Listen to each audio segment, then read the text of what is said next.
All right. Welcome. Welcome to the 54th season of the Community of Writers and to this year's Poetry Benefit Reading. I am Lisa Alvarez, assistant to the poetry director and co-director of the Writers' Workshops. We are so grateful to the folks joining us from around the country online and those of us gathered here on the deck of the Olympic House under the stars and a full strawberry moon on the rise.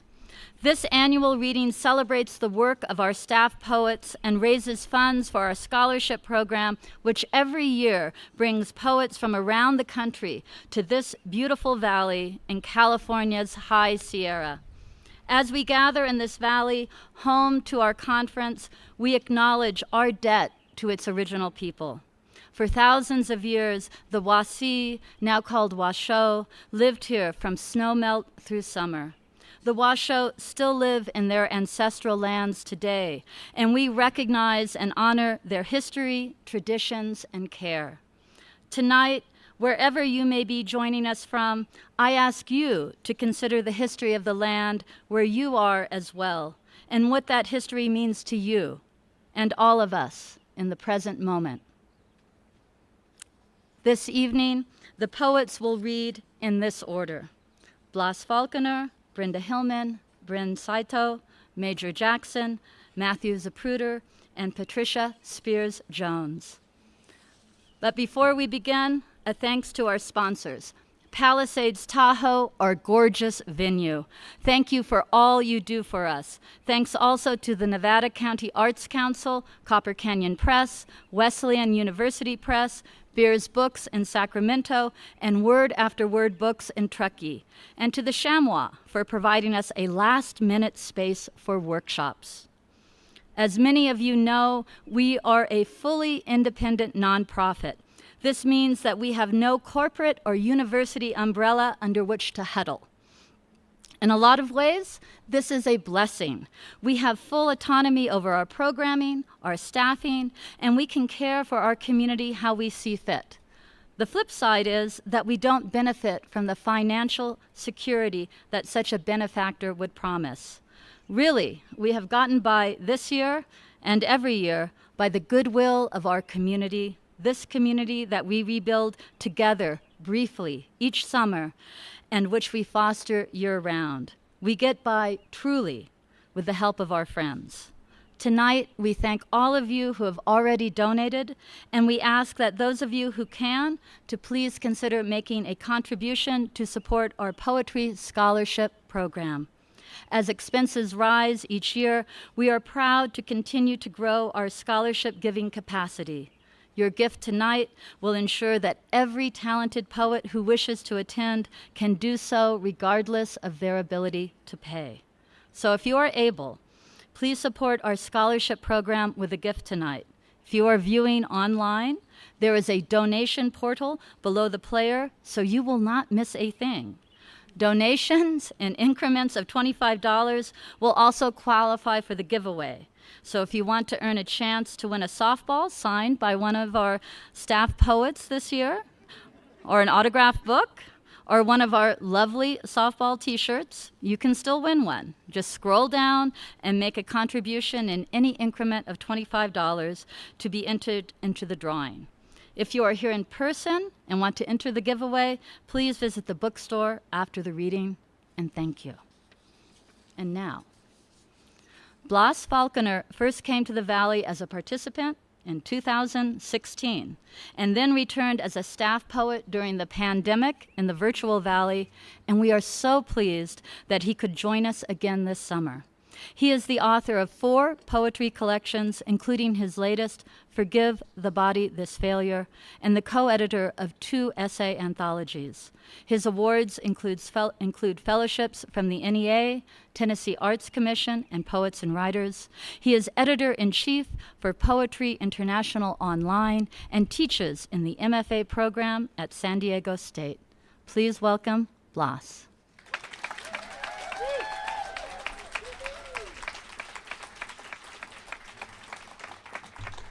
Thank you, Lisa. Thank you to everybody who's brought us here together. This has been a magical week.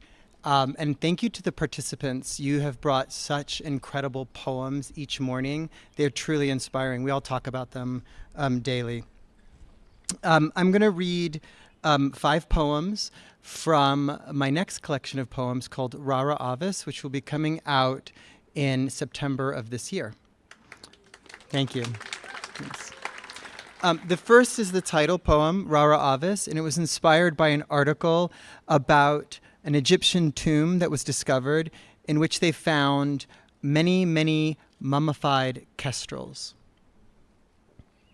Rara Avis.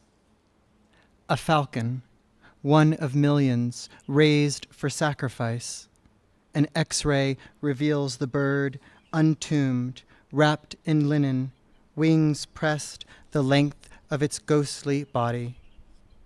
Force-fed mice, sparrows, it couldn't expel the bones, the claws, and died having eaten too much. The stomach packed, feather and fur, tail descending the throat. One of many bred to brave the dark with its king, beyond appetite, nothing left to crave, thus heavenly saved. We've been encouraged to read something that we've written here, and I am too much of a chicken to read what I've written this week, but I am going to read something that I wrote last time I was here. So it's called ¿Qué significa?, which means what does it mean? You probably already know. And the other phrase here is quiero verte, which means I want to see you. ¿Qué significa? I thought it'd be cooler here in late June, but all night I'm kicking off the sheets and pulling them back over my body in the stillness of my room until I remember suddenly those summers as a boy lying in the twin bed with you. That was before the highway, when one needed to drive up and down the mountains to get from one side of the island to the other, and Salinas, where the fishing nets hung to dry in branches along the shore, and we swam in a clearing among the mangroves, or rocked in a hammock behind the house where my mother and your father were born, still seemed untouched by America. Sometimes at the bakery, or with the woman who sold lottery tickets outside the restaurant, or as the men drove us in the back of their trucks past the sugarcane fields, not understanding a word or turn of phrase, a joke someone made, I'd ask, ¿Qué significa? But it was already over, or too hard to explain, you'd say. I grew homesick for English. One summer at the movies, you cried so hard it scared me, the screen lighting your wet face. One summer, sprawled out on the floor in front of the TV in our bathing suits, we began to wrestle, laughing until our hands, then our mouths, moved across our bodies, driven by a force we let guide us. Then someone stopped, and we lay in the sunlit room, breathing hard. Someone must have gotten up and walked away. Someone must have made small talk until we could pretend it never happened. Quiero verte, you said on the phone years later, both of us now with children of our own. And when I made it back one day to the island, I drove to your house, knocking on the large door at the agreed-upon time, but no one answered. The flamboyant trees were in bloom, their bright red blossoms scattered on the street, and it didn't take long to get back to my hotel, but I got lost. I'd never been to that part of the city, and so much had changed. For this next poem, I have received permission to read it from my son, and my son has no trouble saying no to me, so I feel confident that this is okay. It's called My Son Wants to Know Who His Biological Father Is. My son wants to know his name. What does he look like? What does he like? My son swims 4 days a week. When my son swims underwater, he glides between strokes. When he glides underwater, he is an arrow aimed at a wall. 4 days a week, his coach says, count. 1, 2, before coming up for air. My father had blue eyes, blonde hair, though mine are brown. My father could not speak Spanish and wondered, how can you love another man? We rarely touched. When my son is counting, I count with him. I say, I am your father too. 1, 2. So, thank you. Okay. Fatherland. The heat not having broken all month long, we stood in line and watched a boy race down the park's tallest slide, drop into the shallow pool below, from which he rose renewed, a look of joy, relief across his face. My son held my hand, and looking up, judged how long it'd take to reach the top of the stairs. In front of us, the man, a head taller, 50 pounds at least more than I, wore red trunks, his hair dark brown, short. I saw the swastika first, white power inked across his back. The scene, skeletons climbed his spine above a sea of flames. I felt each breakable bone in my boy's hand, he who days before asked to live with us forever. Idiot, my mother called me once, because you think everyone is good. The man looked across the park at no one, younger than I'd have thought, and when the line, as if with one mind, began to move again, he stepped forward, the foot or two between us, perilous, uncrossable. And I will end with this poem about another bird. So the first poem I read is the first poem of the book, and this is the last poem, and it's called The Hummingbird. Thank you so much.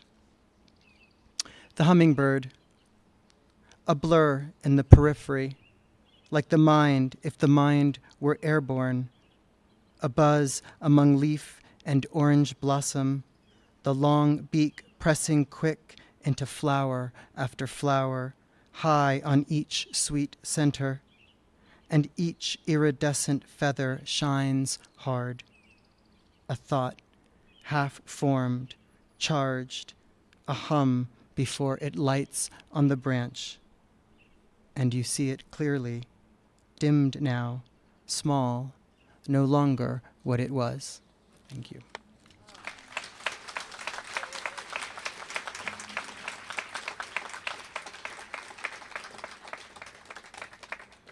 Thank you so much, Blas. I remember those poems coming through the valley. All right. Brenda Hillman is the author of 10 books, the latest of which is In a Few Minutes, Before Later. She is the recipient of many awards, including the International Griffin Poetry Prize, the Morton Dowen Zabel Award from the American Academy of Arts and Letters, and the Fred Cody Award for Lifetime Achievement. A former chancellor of the Academy of American Poets, she is professor emerita at St. Mary's College of California and directs the poetry program at the Community of Writers Lucky Us. Welcome, Brenda.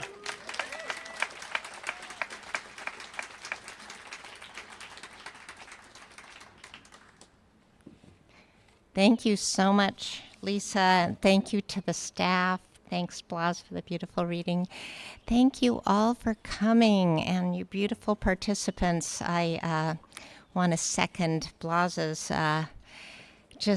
we're so impressed with your poems this week. It's incredible, and we're thrilled. So thank you for everything. We're going to do a lot of thanking tomorrow at our party. So I wanted to read 3 poems written in the Valley, or the last one was started here, and I'll start with a poem that Patricia referred to in her craft talk, and I'm dedicating this to Rumi, who asked on the first day about Occupy and activism and so on. It's a prose poem. Crypto-animist introvert activism. Every week for about a decade, some of us at school have been standing at lunch hour to protest drones, racism, state killing, the death of species, and so on. We stand under a live oak while people walk by on their way to lunch.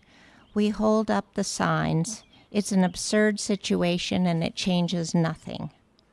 Sometimes the good Dr. Ali brings a boombox with Bob Marley and we dance ineptly on the pavement. The changes fall together, positive and negative fall together as Bob Marley sustains us near the tree. Cesar Vallejo dances as a flea on the back of a squirrel. Blake and Baraka dance as lithophilic microbes inside the rock. We have no proof that they don't. The science moths dance in the live oak and go about their work of being powdery. The protest is absurd, but I admire these forms of absurdity. When the revolution comes, the polite white mothers in the Moraga Safeway will still be shopping for sugary cereals and barbecue sauce. When the time comes, some will rise and some will dance and some will lay our bodies down. And this I'm having the courage to read because I'm reading from the copy that Nicholas circled high points on, and so I'm dedicating this to Nicholas because he gave me courage. Thank you. And he also said very amazingly, take your time.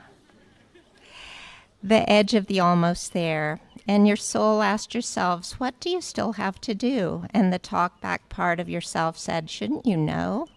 It was finishing one of its circles not too soon, swallows circling to mud-packed little homes clinging to the eaves, baby beaks with their ontological fear of extinction. The coyote had gone and left the dawn trail of its gray fur for the dirt to use, and the sleek mouse returned to the granary. The sun appeared as it does at the edge of the almost there, the sense of how some part of you stands at the door, wearing a tissuey shirt like your mother wore, so threadbare it looked like an abandoned web. Then the whiptail lizard can spot you and run from the heart of the garden of stones where it has laid its female eggs. There will be many brides from now on. The soul stands at the door a long time to greet them, not to look past the necessary suffering. And thank you. I'm going to read a poem that takes 5 minutes to read, and that's the last thing I'll read.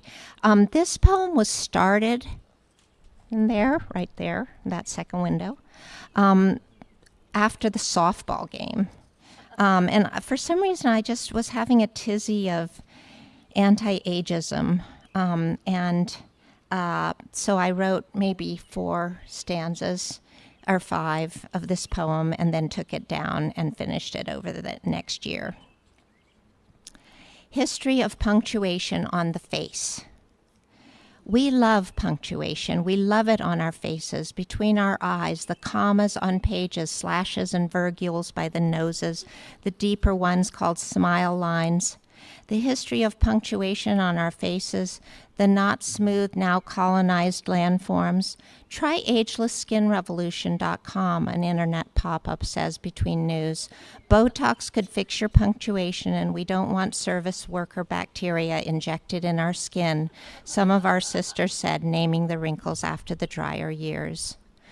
The history of punctuation in the West: men were reading silently. Women didn't read, of course. They were accompanied by the lyre and strings. Construction workers do not whistle anymore because of punctuation on my faces. When I think of the invention of signs, when we think interpunct, the small plump dot made reading easier, we welcome extra punctuation over time. Women sat up high in the arena, no signs for when the gladiators killed, and on the wrinkled earth the animal. The interpunct kept pace, and thus the scribes began their sense of inner pacing.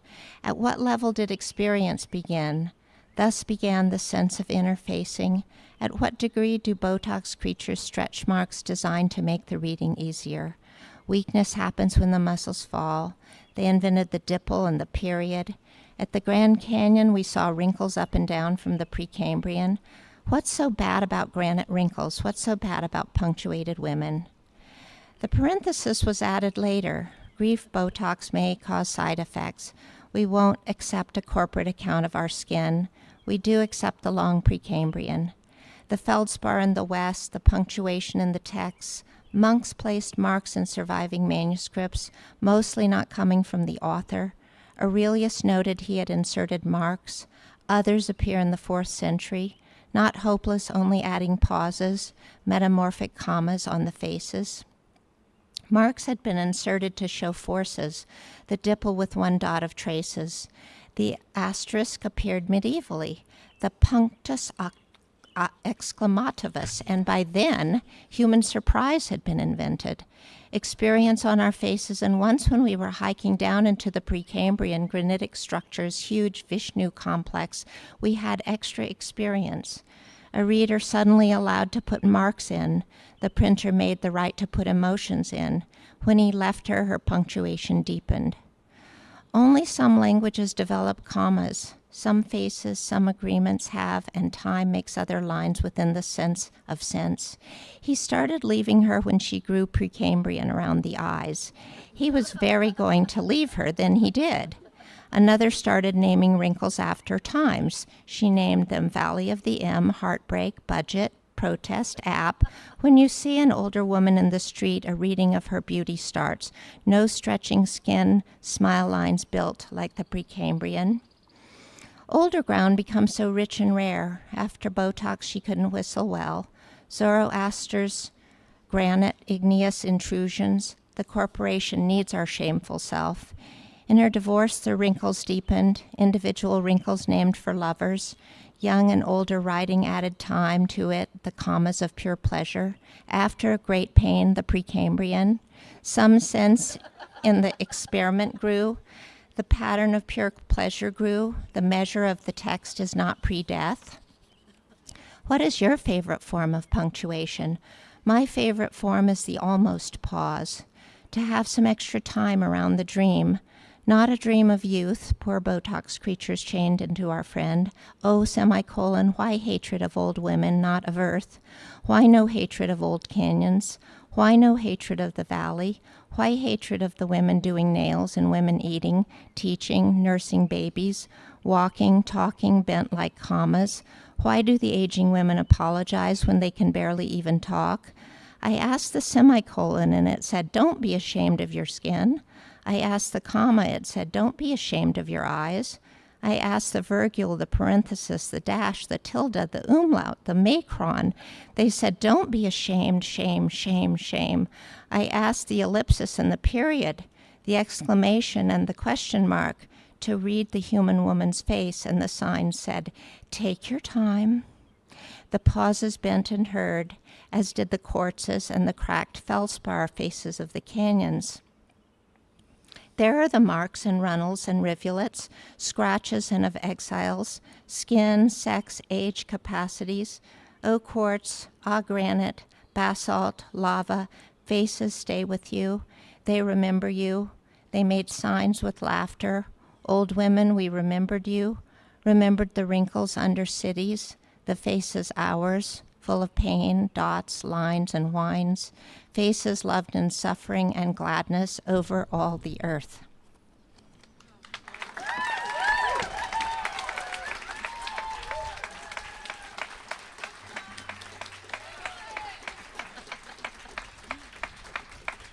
That was Brenda Hillman. Have a little extra time around the dream. All right. Thank you, Brenda. Bryn Saito attended the conference in 2017 as a participant, and we are so happy to have her back as staff this summer. She is the author of 3 poetry collections, the most recent of which is Under a Future Sky.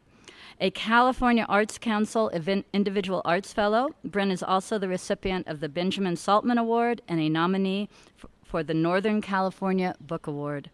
Bryn teaches in the MFA program at Fresno State and is co-editing an anthology written by the descendants of Japanese American Nikkei incarceration. Please welcome Bryn.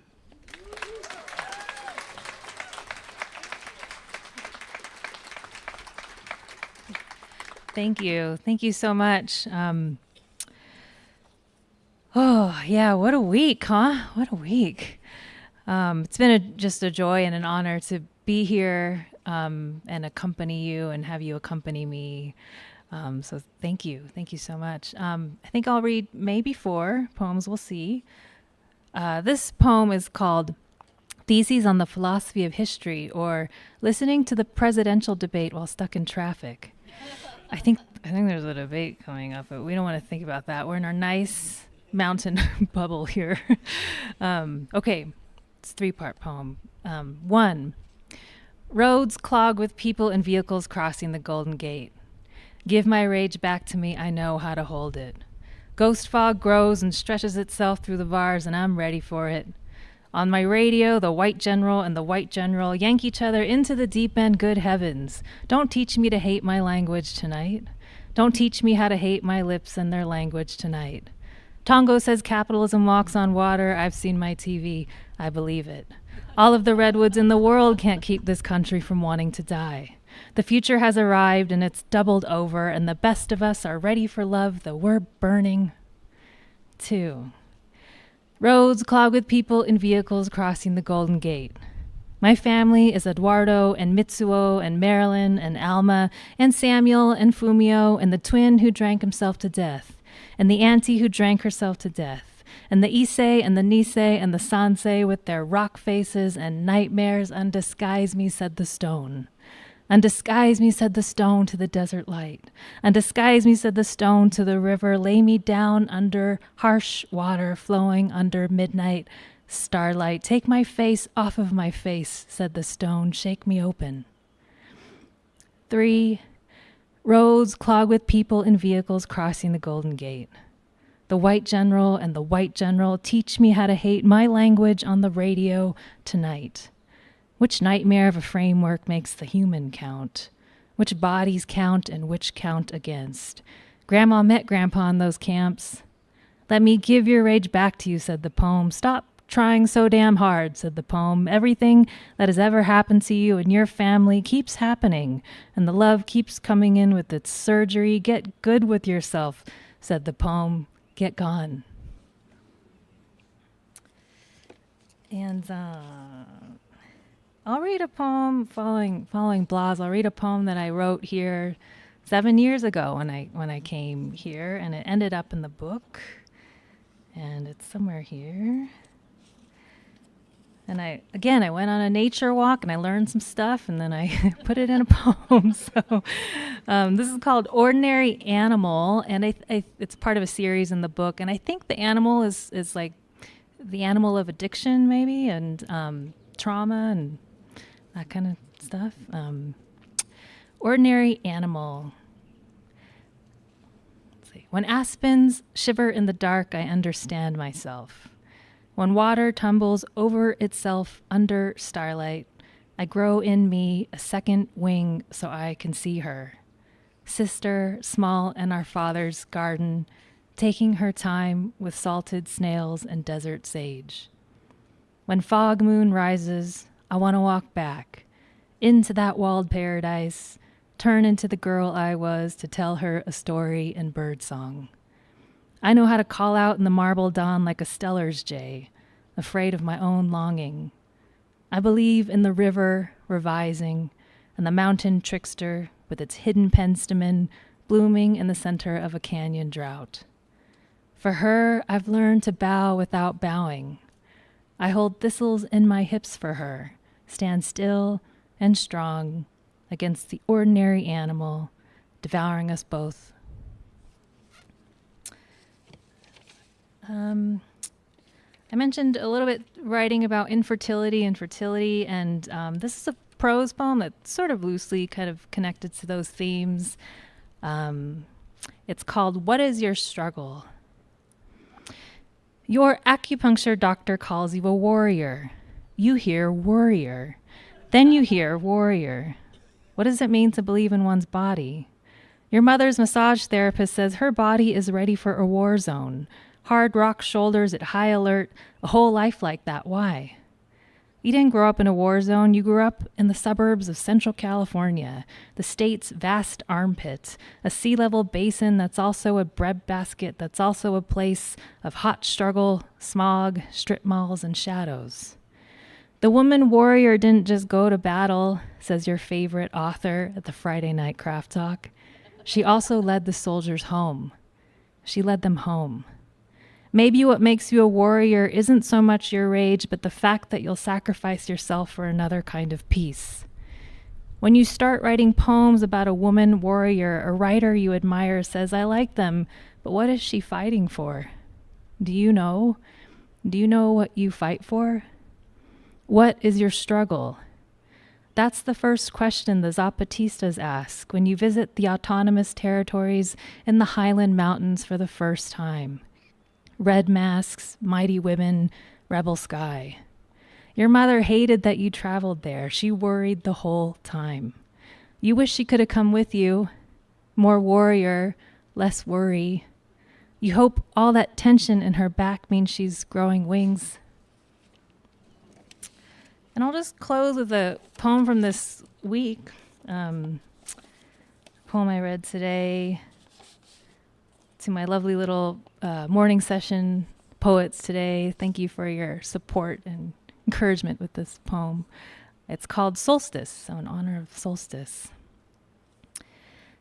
Half the year over, living under ice has proved useful. The doctor doesn't call again with the news we've been waiting our whole lives for, so I lay my body down in the multitasking plants. Tomorrow you start the long drive home to the place where the dogs love us entirely. The roads across the inner west accept you completely, their backs speckled with honeysuckle. How can you tell me you don't believe in ghosts when there are other names for Earth we'll never hear or know how to hear? I want to tell you I've lost the faith, but I'm afraid this would break you or break the halo of meadow sweet that contains us. The Subnivean zone is the place between ground and snowpack where little critters hunker down in sublimation. See them huddling with their hay piles through the gelid and unbarren dark. Thank you so much, everybody. Thank you.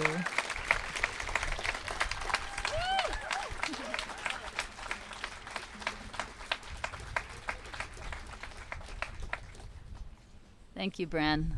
Welcome back to the Valley. All right. Major Jackson is the author of 6 books of poetry, most recently Razzle Dazzle, New and Selected Poems.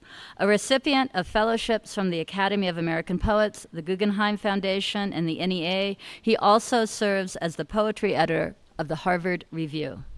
Major is the Gertrude Conaway Vanderbilt Chair in the Humanities at Vanderbilt University, and his voice is familiar to many of us as the host of the acclaimed podcast, The Slowdown. Welcome, Major Jackson.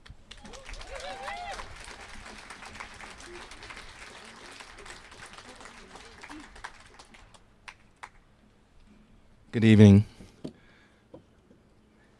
There's a sign that says, speak into the mic and make a point of repeating the question.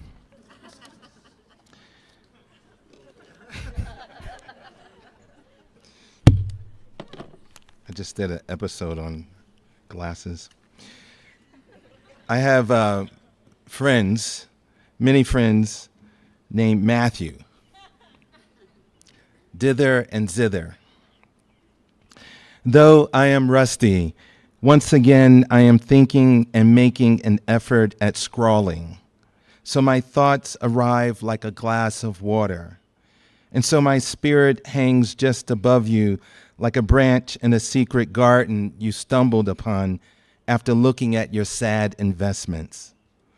It is May 20th, a Monday, and I'm thinking of St. Francis and Giotto, whose frescoes help mold a usable philosophy for those who believe in kitchenware and days of cell phones.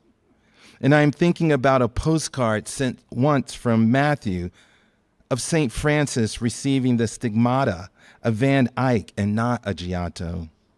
I don't recall what he wrote, though I remember feeling delighted by its short message, which, like poetry, stayed with me throughout the day.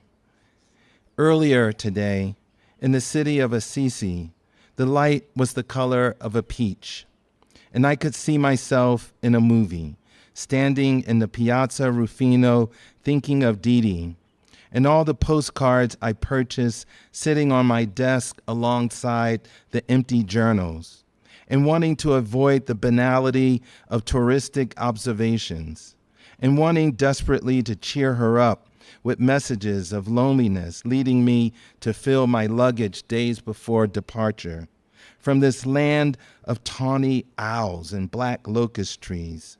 Because I've been feeling blue, and my foot aches, and sometimes thinking means marrying poverty, and her dress of patch rags like St. Francis.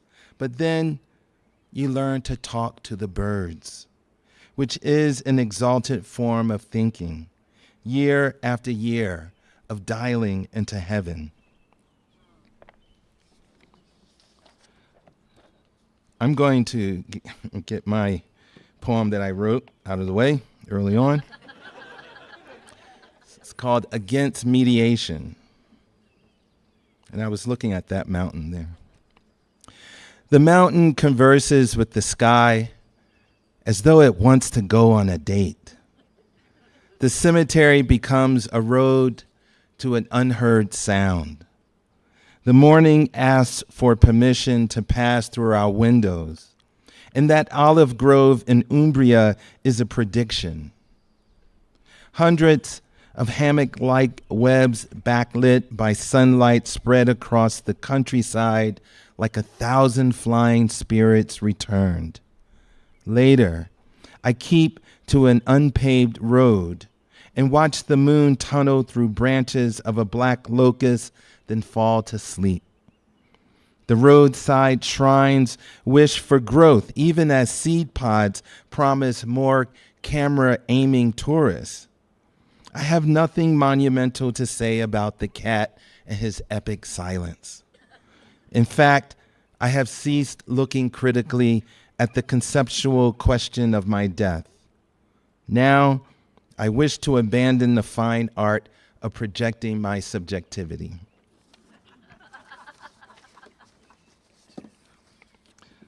Sometimes you write a poem because you want to say a word or a phrase.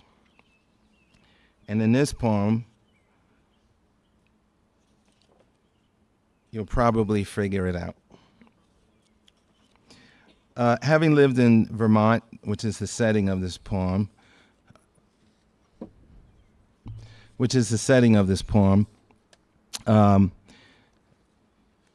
around this time of year, I would be doing much of what is in this poem.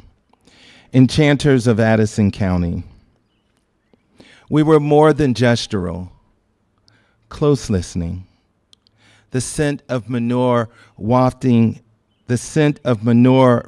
its waft on the leaves off Route 22A. By nightfall, our gaze flecked like loon cries, but no one was up for turnips, nor other roots, not least of which the clergy. Romanticism has its detractors, which is why we lined the road with tea-lit luminaries and fresh-cut lemons. We called it making magic, then stormed the corners and porches of general stores. kissing whenever cars idled at four-way stop signs, or sought grade A maple syrup in tin containers with painted scenes of horse-drawn farmers plowing through snow. The silhouetted, rusted farm equipment gave us the laid-back heaven we so often wished, and fireflies bequeath earth stars, such blink and blank and bunk-a-bunk bunk. And of course, we wondered if we existed, and also, too, the cows of the ancient pastures, and the white milk inside our heads, like church spires and ice cream cones. Even after all that cha-cha-cha, we still came out of swimming holes, shivering our hearts out.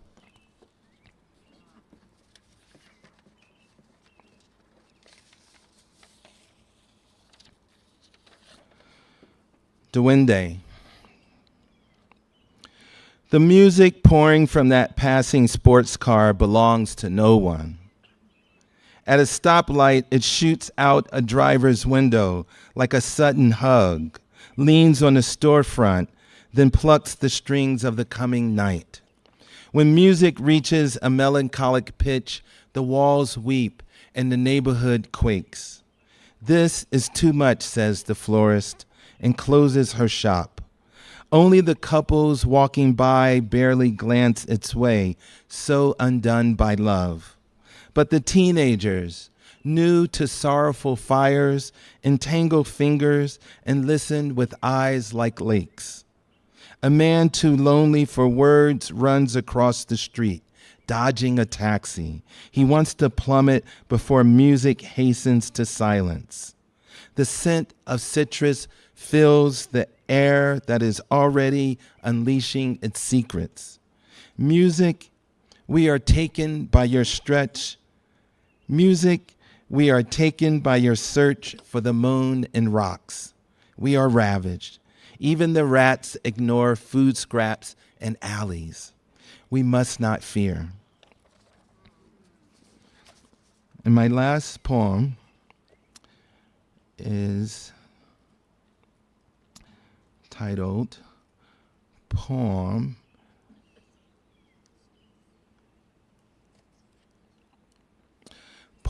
with borrowed image from Marc Chagall. Most days I am full of spacious meadows, golden fields of yarrow and lupin, undulating in a veil among free anarchists. Most days I hold it together, like the hairpins in my mother's head. Then other days it is as though I am floating sideways in a sour aquarium. Most days I have the faith of coffin makers. Most days I sit side saddle and blow fire. Then other days it is as though I am a line of ants disappearing into a half-eaten peach. Some days I am a scholar of tiny differences and visit museums where I am a hostage to the visionaries whose indelible dreams arrive like ecstatic breezes, especially on the fourth floor, where I stair-step my way to the gilded halls and peer deep into the still lives of fruit and water pitchers and pheasants, which remind me, I am told, of my mortality. Except I would have included dishcloths and detergent next to a carcass of a rotisserie chicken. All suffering goes this way. We are poor devils made wise by the heft of our wrecks. Some days I scatter fistful of stars out of words. Thank you.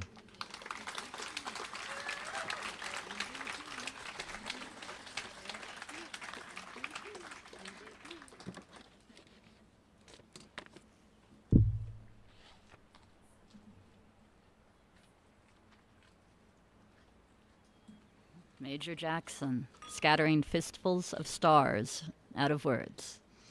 All right. Matthew Zapruder is the author of 6 collections of poetry, including the forthcoming I Love Hearing Your Dreams. His most recent publication, Story...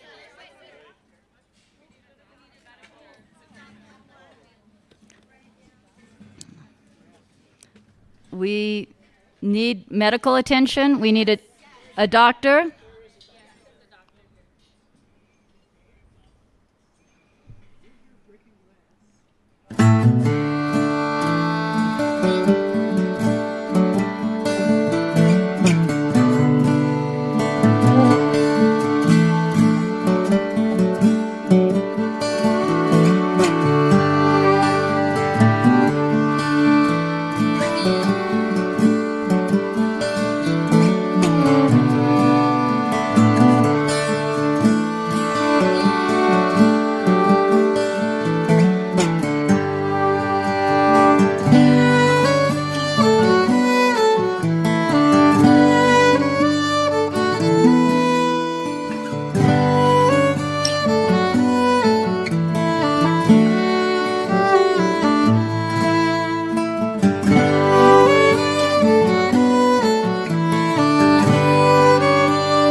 Those of you joining us online, we had a medical emergency that has been taken care of for now. I think I'm getting the information from back there that we should proceed. Okay, so thank you once again, community, for taking care of one another, right, as things arise. All right. Matthew Zapruder is the author of 6 collections of poetry, including the forthcoming I Love Hearing Your Dreams.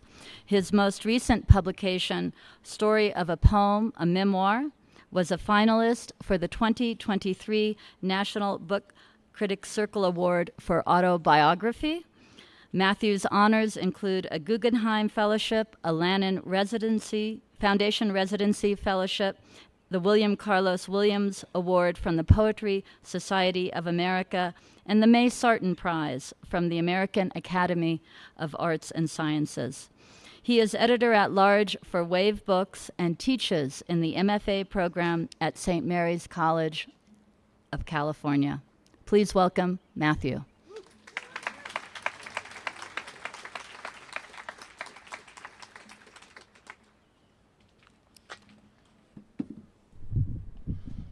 How's everybody doing? Okay?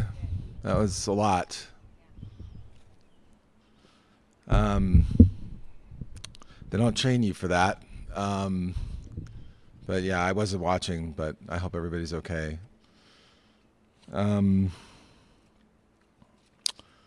It has been a great week, I will say. I always get nervous coming up here because, I know I'm going to have to write a poem every night.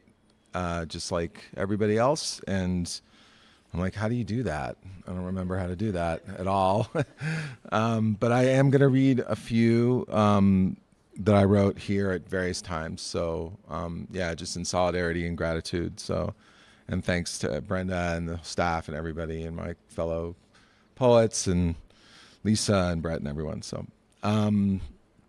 this first poem is called It Was Summer, the Wind Blew. It was summer, the wind blew away from me, and I stayed here thinking about a certain mountain.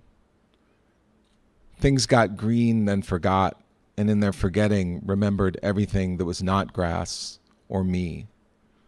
My son forgot he could not swim, then emerged tall as laughter, hidden as the lesson in a song.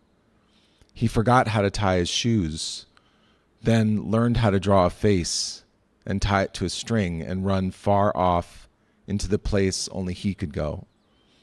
I chased him, but he just grew larger. For a week, he became a carpenter. Hammering filled my heart.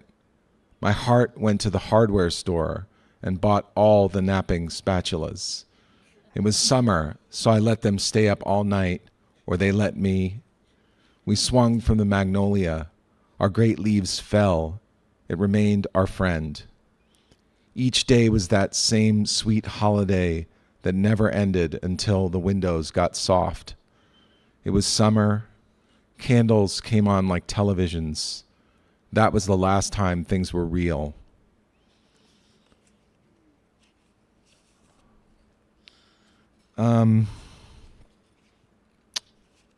So last time I was up here was we happened to be up here the week that Roe versus Wade was repealed. And so I just, this is a poem I wrote that day. It's called Supreme Despair Song. On the morning of the decision that feels like one more sign we've come to the death of everything not a lie, and only malevolence can change anything. I do not want to imagine. I just want to look outside another day of sunshine. And that mountain I don't want to transform with a single metaphor and anger the gods I wish would wake up and get to smiting, or stay asleep long enough for us to steal something that will solve everything. What a childish wish. Leave that for tomorrow or never again. Today, I just want to look and think and be quiet and figure out how things I do can matter, how I can keep dreaming when I am awake, but not of a perfect world.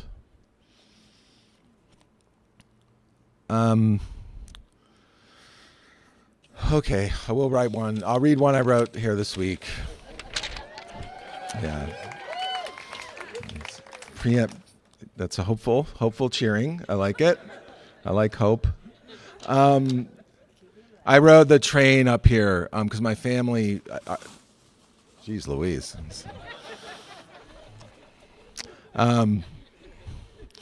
Okay. I rode the train up here because my family is meeting me up here. They actually just got here, so we're gonna drive back together. So I took the train, which is cool. It goes from Emeryville to Truckee, and it goes over the mountains and through Donner Pass, and so I like riding the train. It's good poetry writing thing to do. So I wrote this poem for my first day. It's called Dirty Tesla. Yeah. On the train, I ride through a cloud. The conductor says, as if to me, there are many opportunities to smoke in Sacramento and then in Reno, which seemed truer than anything. You pass so quickly, said a pine. And now we're passing through a piece of California where people ate each other. I do not resist the urge to say aloud to the lake down there that it sounds like the party got out of hand. Far below, a blue eye regards me not. Speaking of history, Dirty Tesla was the name of my band in high school. Don't tell anyone. How some things just get funnier while we sit here doing everything with no results. Why are you doing whatever it is? No one knows, except future historians, is what I tell myself. Speaking of history, my son attends Beach Elementary, named for the first Californian ever to die in a world war. As soon as the first one started, it already would forever go on. His name was Egbert, followed by a mysterious W. His poor mother stood up so straight in the photograph of the funeral. I don't know if he ever put on one of those striped suits and went to look at the sea before he crossed it. I just know he died in a field near a town called Boney. All this I relate to my love as we walk by the building so utterly quiet in summer. It's so sad, she said. He was a person, but everyone thinks he's a place. We were going as slowly as we could toward the tea shop, owned by a friend named Grace, where we would drink chrysanthemums grown in Fresno. That's also a shout out to Bryn. So man, this is a bad idea, but I'm gonna do it anyway. So I mentioned that my family's here, so I had to write my poem like before. So I did it kind of while we were sitting in there. So I'm just gonna read it. I know. Blaze is looking at me lots looking at me horrified. Yeah, it's a bad idea, but I'm going to do it anyway. So anyway, thank you all for listening. And this is called Abandoned Garments at the Lake. And like 40% of it is stuff Lisa said like 20 minutes ago. So abandoned garments at the lake. Everyone says get in. It has your name on it. More so than the mushrooms. They welcome you. I love all pronouns, but most of all, they. And when they arrive, it will be late on that road which is different at night, despite the big strawberry moon. Do trust the satellite. Do trust the memory of paper to guide you, to say something new about trees in one more futile elegy you feel you can't finish. Remember the others. They will help you finish. Plastic doesn't listen. The violence of the kayak slapping the water, repeating the question, is hearing different from listening? Not different, just better. Listen and you will hear. Wendy's jacket is out there somewhere. Okay, thank you. All right, thanks.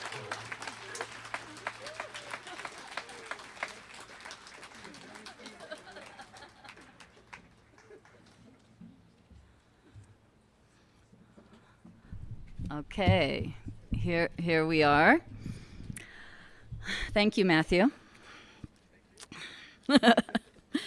Patricia Spears Jones first attended the Community of Writers Poetry Conference in 1991. She has published 5 collections, including the most recent, The Beloved Community. She has received awards from the Foundation for Contemporary Arts, the Goethe Institute, the National Endowment of the Arts, and the New York Foundation for the Arts, as well as the 2017 Jackson Poetry Prize and the Lifetime Achievement Award from the Porter Fund. This summer, Patricia, who is the New York State Poet Laureate, joins us as the Community of Writers' inaugural Lucille Clifton Poetry Chair. Please welcome Patricia.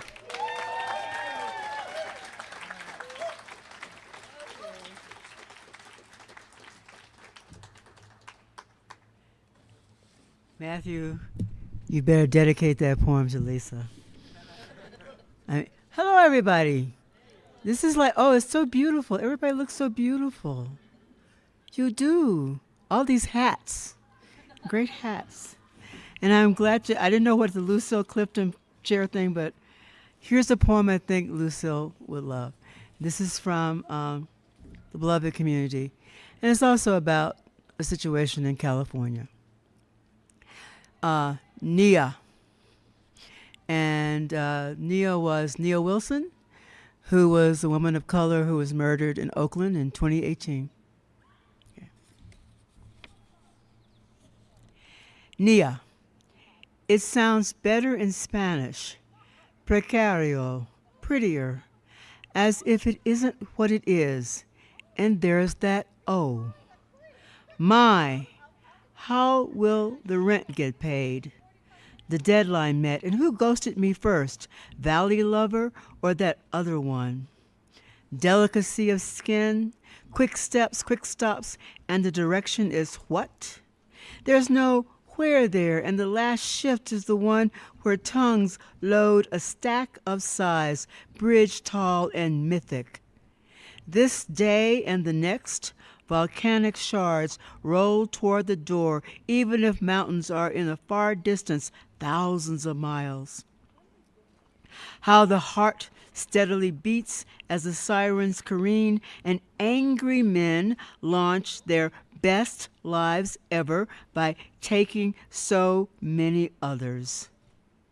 It is a miracle this heart steadily beating even as the next question threatens a late spring storm, ground broken by lightning. The raindrops' rhythmic pattern honors percussionists, those that beat their instruments with a purpose, Nia, knowing how one off-beat collapses the genesis, augurs harsher storms, where the purpose becomes precarious, where death enters white-armed, white-throated, where the body drops like lightning on the rain-moist ground. An American Haze starts with a quote from a poem by Brenda Hillman. She is just so influential. I'm so happy that she is.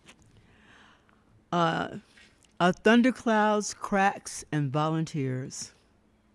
Trumpeter lilies argue the loudest sense, and oh my goodness, the mosquitoes have found me. Excuse me.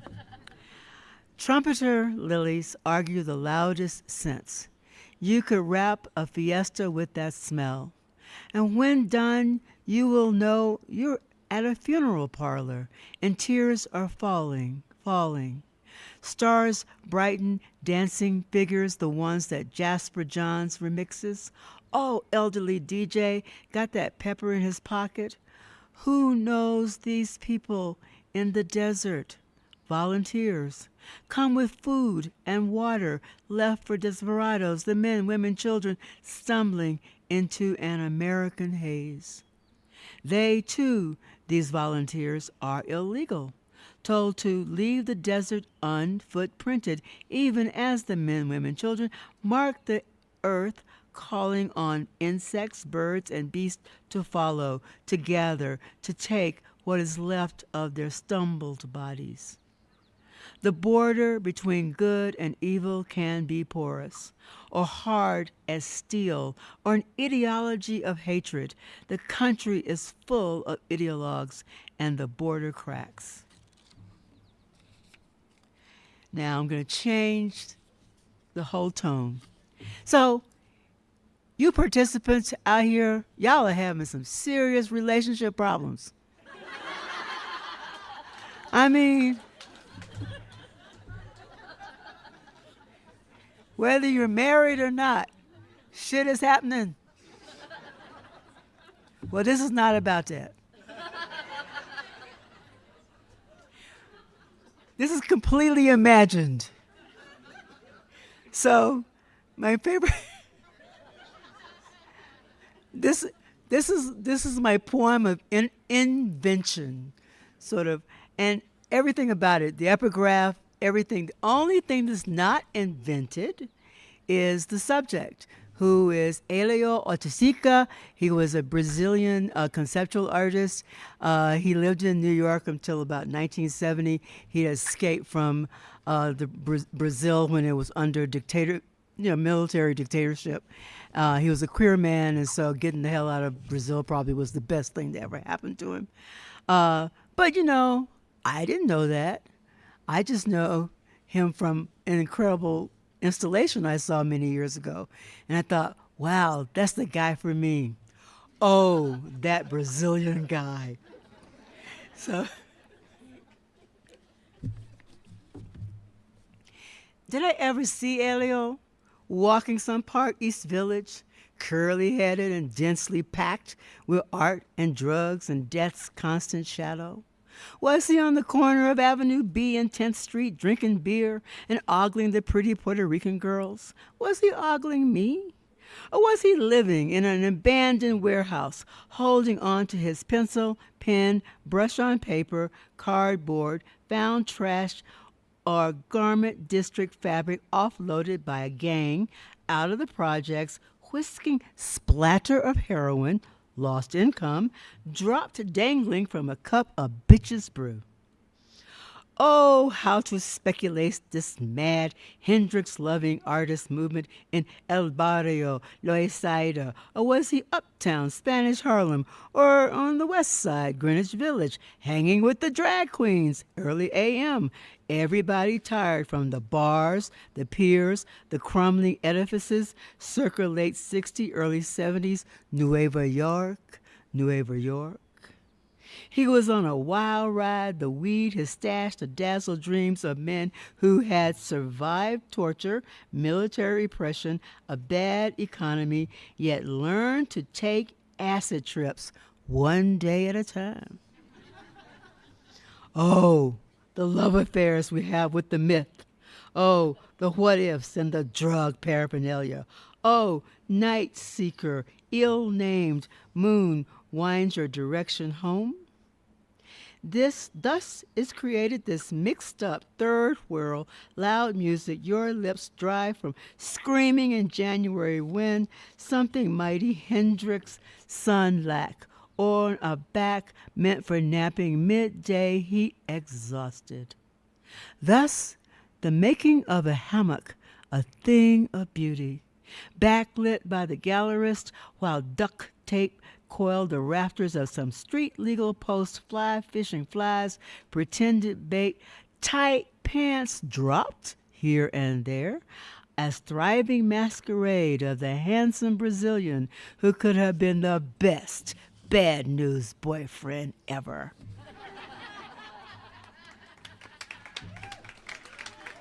If you can't have them, you make them up. Okay. So I have to read my poems that were started at, and so this actually wound up. So if I don't see the strawberry moon tonight, I am going to be really PO'd. Okay. Litic, or how not to see the strawberry moon. The poet had too much to drink. And so forgive her this lyric spelled litic.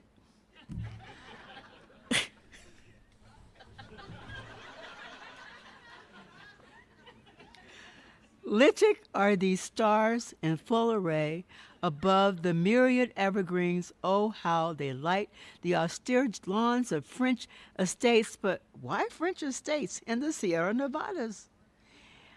Eyes leap over peaks of these massive hills, searching for clarity, but tongues sing gardens and the genesis of stories. Consider the spirit of summer solstice, in gratitude and perplexity. The moon cannot be seen. The sun refuses to set with time enough for the poet to see the large red promised moon, the strawberry moon. The poet is perplexed by this seemingly endless daylight, the sun's refusal to surrender to night. These mountains, are as drunk as the poet tonight. The pollinating pine, you know it all, y'all. The pollinating pine, the restless predators, and their prey like the moon moving where the moon moves, dipping her raiments in red dye. Sun and moon and creatures hunting across mountains, then barking dogs and SUVs populating small segments of wide parking lots. The wind chimes cheer. Who will tell our stories? Who will want to hear about drunken poets? The origin of the strawberry moon? How gardens blossom beneath these stars' intensity? Luminous light, clarity, Clara. O poets nimble, work these bones, be done unto terra and air. Tales composed in patterns of flight and rusk, gold and rubies, pine trees and mountain lions. Our songs start in exuberance and anxiety. Spirits work our blood, and in the night's darkening air, making bracelets of gemstones and animal bones, culled from blood oaths and rifle butts, as tongues undone by drink and altitude. And I will read one of the poems I wrote that, at least today, the people like. I don't know about the other ones. Actually, they like this one. So, since Bryn brought up the solstice, I'll bring it up too. For the solstice. Well, you would think a poet could easily say what needs to be said, and sometimes that is true. But that awkward phrase, that botched flirtation, the sudden need to correct the message, happens all the time. We roar and rap and cling and throw words around as if we were playing a mad game, sort of soccer meets dodgeball. And the weather is always quarrelsome. Sunlight just over the raining clouds. The devil is working again, striking his wife and screaming at his children. Beast in Savile Row, clumsy this image. The suits, the groveling, and yet the spoils of corruption are manifest and almost everywhere.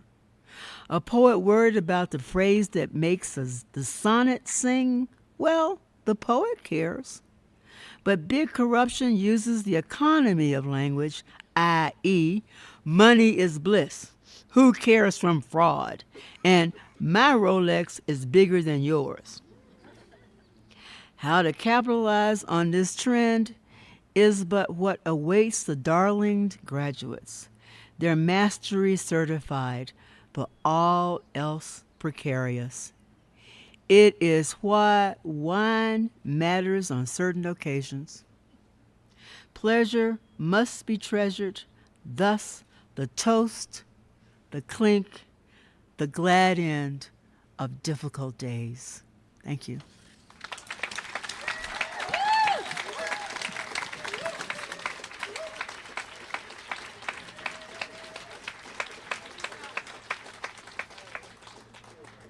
Thank you, Patricia. The glad end of difficult days. Thanks again to our staff poets and our director, Brenda Hillman, for this wonderful evening and this inspiring week in community. Gratitude to producer Hunter Jones and Lindsay, his partner in life and labor, our terrific glamour of poetry elves, Leah Scoyles, our bookstore maven, Jared Drake of Wildbound PR, who is producing the live stream tonight. Thank you so much. For those of you with us in the Valley tonight, the bookstore is open with selections from the staff poets available for purchase and signing. Take some poetry home. And thanks for those who gave and are giving tonight to support the work we do in the Valley. But of course, I also want to have a big thank you to Brett Hall Jones, who makes it all happen with grace and warmth throughout this week and throughout the year. Finally, I'd like to welcome back to the stage Brenda Hillman.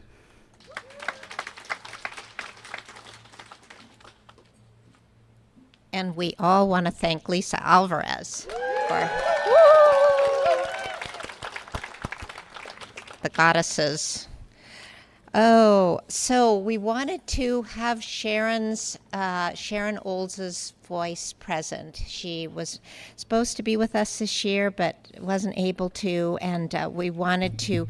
So there's a wonderful anthology, Why to These Rocks, that you can purchase. There are only a few of these left. They're almost gone.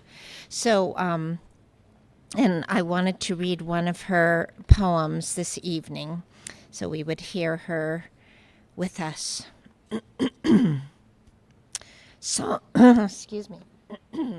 Song Before Dawn.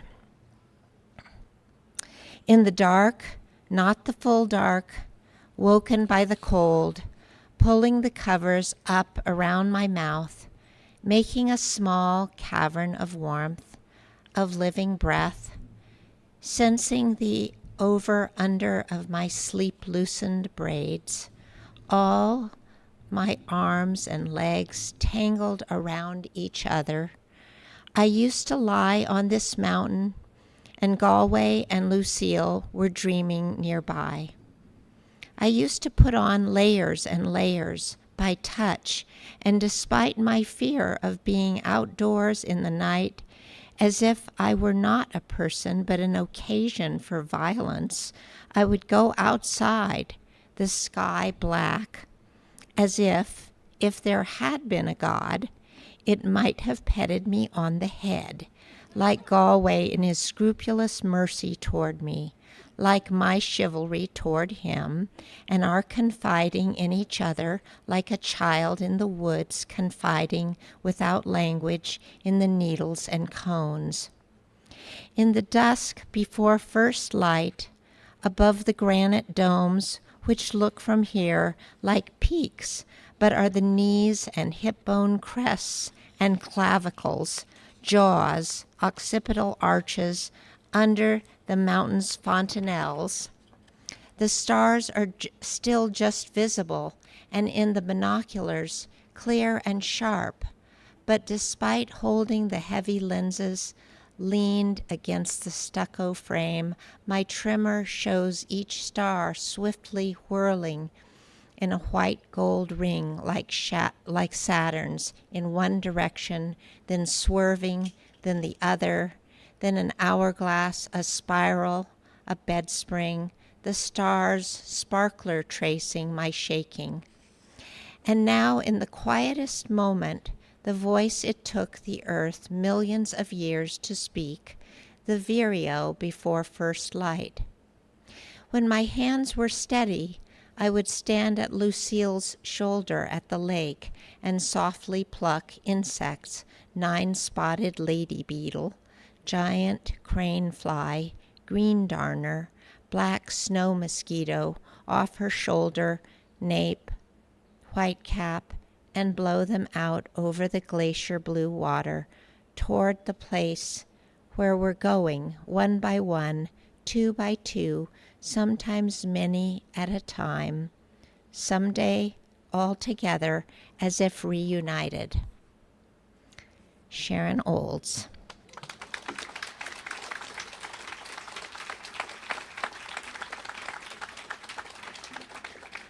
Nice to have Sharon here tonight with us.